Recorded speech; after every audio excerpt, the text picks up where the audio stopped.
नमस्कार साथियों, बहुत बहुत स्वागत है आपका प्रखर संस्कृत एकेडमी में। और आज की क्लास में हम अध्ययन करेंगे कारकों से संबंधित जो अनुवाद रचना है उसका ये पंचम भाग है। इसमें हम अभ्यास करेंगे कि कारकों से किस प्रकार से वाक्य बनते हैं, विभक्तियाँ किस प्रकार से लगती है। आप भी ये अनुवाद बनाने का अभ्यास करना। इसके बाद हम इसका एक संक्षिप्त रिविजन भी करेंगे जिसमें हम वाक्यों को समझेंगे। आइए शुरू करते हैं आज की क्लास। बहुत बहुत स्वागत है आपका। सबसे पहला वाक्य है सिंह वन में घूमता है। तो यहाँ पर सिंह का हो जाएगा सिंह। कहाँ पर? तो वन में। तो वन में सप्तमी विभक्ति का प्रयोग होगा तो यहाँ पर हो जाएगा वने। और घूमता है यानी भ्रमति। सिंह वन में घूमता है, सिंह वने भ्रमति। दूसरा वाक्य है आकाश से पानी की बूंद गिर रही है। अब देखिए इसको समझना। आकाश से तो इसका हो जाएगा आकाशात। क्या बनेगा इसका? आकाशात। पानी की बूंदें गिर रही है यानी यहाँ पर बहुवचन का प्रयोग होगा। ये बूंद जो है यहाँ पर बहुवचन का प्रयोग होगा तो यहाँ पर हो जाएगा जलस्य बिंदवः। इस प्रकार बनेगा। बिंदु यहाँ एक वचन है तो यहाँ बहुवचन में हो जाएगा बिंदवः, है ना। बिंदवः गिर रही है यानी पत धातु यहाँ पर लग जाएगी तो वाक्य बन जाएगा हमारा, क्रिया हो जाएगी हमारी पतंती। पूरा वाक्य किस प्रकार से बनेगा? आकाशात जलस्य बिंदवः पतंती। आकाश से पानी की बूंद गिर रही है। अगला वाक्य है वह प्रातः काल कोस भर घूमने जाता है। तो वह का हो जाएगा सह। प्रातः काल यानी प्रातः, है ना। यहाँ पर हो जाएगा प्रातः। कोस भर यानी क्रोसम यावत। क्या बनेगा? क्रोसम यावत। यावत यानी तक। घूमने के लिए जाता है तो यहाँ पर घूमने का जो है भ्रमणार्थम। इस प्रकार से बनेगा भ्रमणार्थम, है ना। भ्रमणार्थम जाता है यानी गच्छति। पूरा वाक्य बनेगा सह प्रातः क्रोसम यावत भ्रमणार्थम गच्छति। वह प्रातःकाल कोस भर घूमने जाता है। अगला वाक्य है बालक चटाई पर बैठता है। तो बालक का हो जाएगा बालकः, है ना। चटाई पर, चटाई का हो जाएगा कटे। बैठने के अर्थ में धातु जो लगेगी वो लगेगी आस्ते, है ना। है ना, आस यानी बैठना। तो बालकः कटे आस्ते बालक चटाई पर बैठता है। अगला वाक्य है वह गाय का दूध धोता है। तो वह का हो जाएगा सह। गाय का यानी गाम, है ना। दुग्धम, है ना। क्या बनेगा? दुग्धम दोग्धी। ये द्विकर्मक धातु है दोस्तों। यहाँ पर ये थोड़ा सा ध्यान रखना। द्विकर्मक में दो कर्म है और दोनों कर्मों में द्वितीय विभक्ति लगी है। आगे देखते हैं हम अगले वाक्य। वह राजा से धन मांगता है। तो वह का हो जाएगा सह। राजा से यानी नृपम धनम याचते। मांगने के अर्थ में जो धातु लगेगी वो लगेगी याचते। ये याच जो है द्विकर्मक धातु है इसलिए यहाँ पर दोनों में हमने द्वितीय विभक्ति का प्रयोग किया है, नृपम में भी और धनम में भी। अगला वाक्य है मृग मृगों के साथ चलते हैं। तो ये जो मृग है ना ये बहुवचन में आएगा। क्यों? क्योंकि हमारी ये जो क्रिया है ये बहुवचन की है। तो वाक्य किस प्रकार से बनेगा? मृगाः इसके साथ, मृगों के साथ, तो सह के योग में तृतीय विभक्ति हो जाएगी। तो यहाँ पर तृतीय विभक्ति हो जाएगी मृगे ही सह। इस प्रकार से बनेगा सह चलते हैं यानी चलंती। इस प्रकार से वाक्य बनेगा। पूरा वाक्य यदि हम देखें तो मृगाः मृगे ही सह चलंती। मृग मृगों के साथ चलते हैं। वह 10 दिनों में स्वस्थ हुआ। तो वह का हो जाएगा सह 10 दिनों में, है ना। तो 10 का बन जाएगा दशभिः, है ना। दशभिः दिने ही, है ना। 10 दिनों में स्वस्थ हुआ यानी स्वस्थः अभवत्। क्या बनेगा? स्वस्थः अभवत्। भू धातु यहाँ पर लगी है, लंग लकार का प्रयोग हुआ है। तो सह 10 दिने ही स्वस्थः अभवत्। वह 10 दिनों में स्वस्थ हुआ। अगला वाक्य है वह बालक गेंद से खेलेगा। अब ये जो खेलेगा है लिट लकार यानी भविष्यकाल का प्रयोग हुआ है यहाँ पर। तो वाक्य किस प्रकार से बनेगा? वह बालक यानी सह बालकः। सह बालकः किसके साथ? गेंद से। तो गेंद में तृतीय विभक्ति लग जाएगी तो यहाँ पर हो जाएगा कंदुकेन। खेलेगा यानी क्रीडिष्यति। क्या बनेगा वाक्य? क्रीडिष्यति। अगला वाक्य है वह सिर से गंजा है। तो वह का हो जाएगा सह सिर से यानी शिरसा। तृतीय विभक्ति यहाँ पर लगेगी शिरसा। गंजा है यानी खलवाट।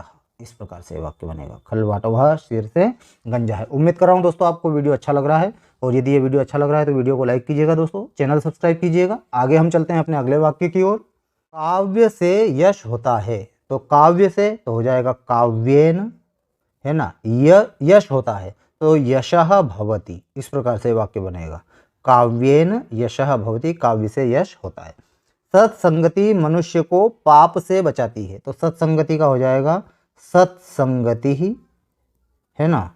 मनुष्य को, तो मनुष्यम क्या बनेगा ये, मनुष्यम। किससे बचाती है, पाप से बचाती है। तो यहाँ पर त्रायते, त्रा धातु लगेगी, यानी बचाने के अर्थ में पंचमी विभक्ति का प्रयोग होगा, तो यहाँ पर लग जाएगा पापात, है ना, पापात त्रायते। ये इस प्रकार से पूरा वाक्य बनेगा। फिर से हम देखें, सत्संगति ही मनुष्यम पापात त्रायते, सत्संगति मनुष्य को पाप से बचाती है। अगला वाक्य, चोर सिपाही से छिपता है। अब ये जो छिपने के अर्थ में है ना, यहाँ पर भी पंचमी विभक्ति, यहाँ पदान कारक लगेगा।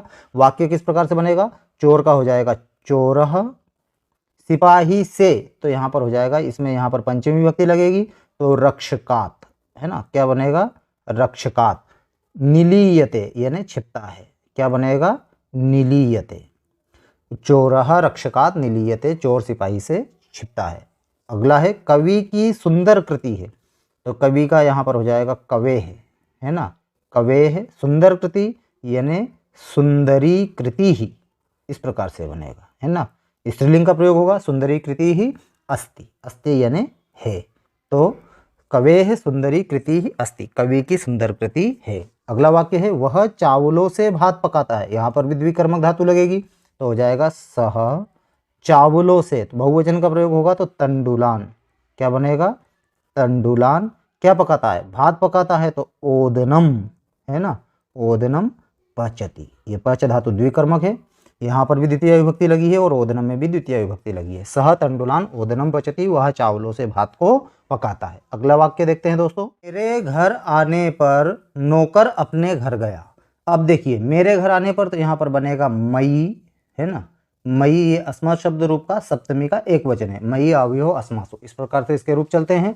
तो मई घर आने पर, तो यहाँ पर बन जाएगा गृहम, है ना, आने पर यानी आगते, क्या बनेगा, आगते, है ना।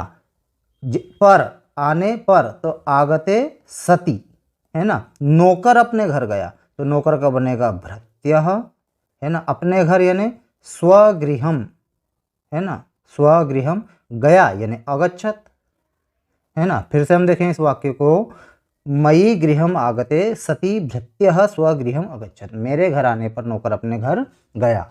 ब्रह्मचारी वेद पढ़ता है, तो ब्रह्मचारी का वैसा ही हो जाएगा ब्रह्मचारी, है ना, ब्रह्मचारी। वेद पढ़ता है, तो वेदम पठति। वेद क्या हो जाएगा, कर्म कारक हो जाएगा, तो वेदम पठति, ब्रह्मचारी वेद पढ़ता है।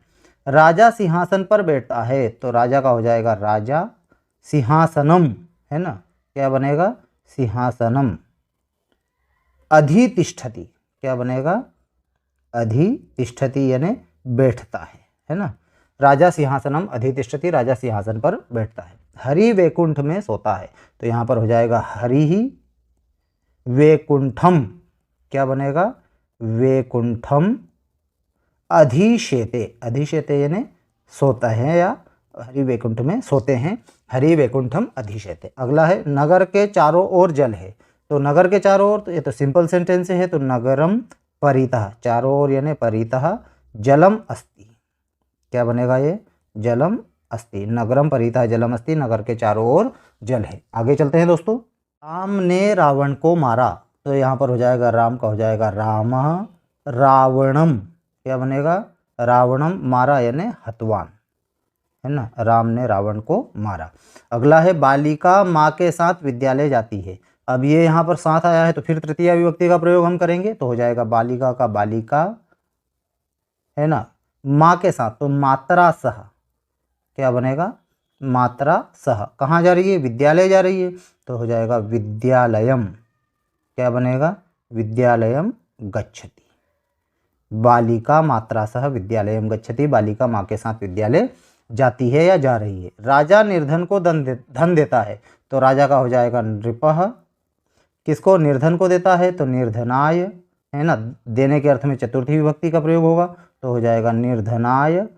क्या देता है, धन देता है, तो धनम ददाति या यच्छति, दोनों का प्रयोग हो सकता है यहाँ पर। तो नृपः निर्धनाय धनम ददाति, राजा निर्धन को धन देता है। अगला है, विष्णु को भक्ति अच्छी लगती है, तो विष्णवे, है ना, भक्ति ही रोचते, जिसको भक्ति अच्छी लगती है उसमें चतुर्थी विभक्ति का प्रयोग होगा, तो यहाँ पर हो जाएगा विष्णवे भक्ति ही रोचते, विष्णु को भक्ति अच्छी लगती है। गुरु को नमस्कार है, तो यहाँ पर नमः के योग में चतुर्थी विभक्ति का प्रयोग होगा, तो वाक्य बनेगा गुरवे नमः, है ना, गुरुवे नमः, गुरु को नमस्कार। अब देखिए ये जो गुरुवे है ना, जनरली क्या करते हैं इस प्रकार से लिखते हैं, है ना, ये गलत है, गुरुवे नहीं होता है, ये ध्यान रखना, यहाँ पर गुरुवे ही होता है। एग्जाम में कहीं कहीं ये दोनों भी पूछ लेते हैं कि सही शब्द क्या है, गुरुवे है या गुरवे है, तो हमको गुरवे करना है, गुरुवे नहीं करना है। चलिए दोस्तों आगे देखते हैं।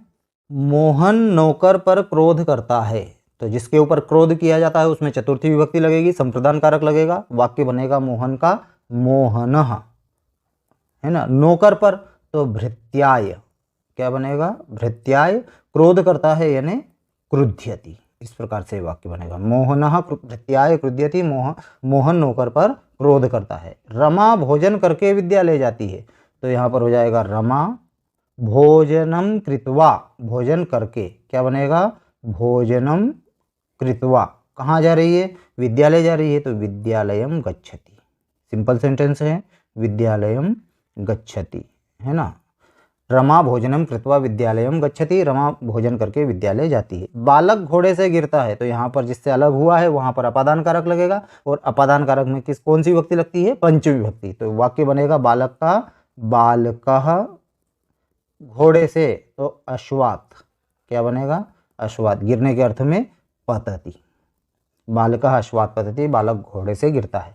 हेमा कलम से लिखती है, तो यहाँ पर सहयोग किससे हो रहा है, कलम से हो रहा है, तो कलम में तृतीय विभक्ति लगेगी, वाक्य बनेगा हेमा कलमेन, है ना, कलमेन लिखती है यानी लिखती। अगला वाक्य है जंगल में मोर नाच रहा है, तो यहाँ पर हो जाएगा जंगल का हो जाएगा वने, मोर नाच रहा है तो मयूरः, है ना, मयूरः नाच रहा है यानी नृत्यति, है ना। अब देखिए थोड़ा सा यहाँ हम समझते हैं, यहाँ कर्ता कौन है, कर्ता हो जाएगा मयूरः, लेकिन हमने यहाँ बीच में लिख दिया है, ये भी सही है। यदि हम इस वाक्य को इस प्रकार से भी लिखते हैं मयूरः वने नृत्यति, तो भी ये सही होता है ना। तो जंगल में मोर नाच रहा है, वने मयूरः नृत्यति।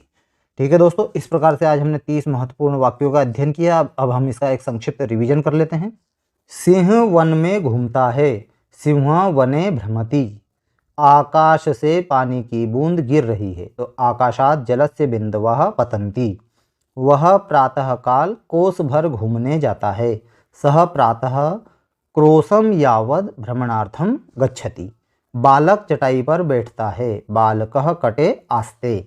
वह गाय का दूध दूहता है, सह गाम दुग्धम दोग्धी। आगे देखते हैं। वह राजा से धन मांगता है, सह नृपम धनम याचते। मृग मृगों के साथ चलते हैं, तो मृगाः मृगे ही सह चलन्ति। वह 10 दिनों में स्वस्थ हुआ, सह 10 दिने ही स्वस्थो अभवत। वह बालक गेंद से खेलता है, वह बालक गेंद से खेलेगा। सह बालकः कंदुकेन क्रीडिष्यति। वह सिर से गंजा है, सह शिरसा खलवाटः। आगे देखते हैं। काव्य से यश होता है, काव्येन यशः भवति। सत्संगति मनुष्य को पाप से बचाती है, सत्संगति ही मनुष्यम पापात् त्रायते। चोर सिपाही से क्षिप्ता है, चोरः रक्षकात् निलीयते। कवि की सुंदर कृति है, कवेः सुंदरी कृति अस्ति। वह चावलों से भात पकाता है, सह तंडुलान ओदनम पचति। आगे देखते हैं दोस्तों। मेरे घर आने पर नौकर अपने घर गया, मयि गृहम आगते सति भृत्यः स्वगृहम अगच्छत। ब्रह्मचारी वेद पढ़ाता है, ब्रह्मचारी वेद पढ़ता है, ब्रह्मचारी वेदम पठति। राजा सिंहासन पर बैठता है, राजा सिंहासनम अधितिष्ठति। हरि वैकुंठ में सोता है, हरि ही वैकुंठम अधिशेते। नगर के चारों ओर जल है, नगरम परितः जलम अस्ति। आगे देखते हैं। राम ने रावण को मारा, रामः रावणम हतवान। बालिका माँ के साथ विद्यालय जाती है, बालिका मात्रा सह विद्यालयम गच्छति। राजा निर्धन को धन देता है, नृपः निर्धनाय धनम यच्छति। विष्णु को भक्ति अच्छी लगती है, विष्णवे भक्ति ही रोचते। गुरु को नमस्कार, गुरवे नमः। आगे देखते हैं। मोहन नौकर पर क्रोध करता है, मोहनः धृत्याय क्रुध्यति। रमा भोजन करके विद्यालय जाती है, रमा भोजनम कृत्वा विद्यालयम गच्छति। बालक घोड़े से गिरता है, बालकः अश्वात् पतति। हेमा कलम से लिखती है, हेमा कलमेन लिखति। जंगल में मोर नाच रहा है, वने मयूरः नृत्यति। तो इस प्रकार से हमने एक संक्षिप्त रिवीजन किया दोस्तों। तो आज की क्लास में दोस्तों बस इतना ही। आज हमने महत्वपूर्ण जो वाक्य थे 30 वाक्य, उनका हमने अध्ययन किया, संक्षिप्त रिवीजन भी किया है, और ये वाक्य आपने भी बनाने का प्रयास किया होगा दोस्तों। इसका 6वां भाग में जल्द ही लाने का प्रयास करूंगा।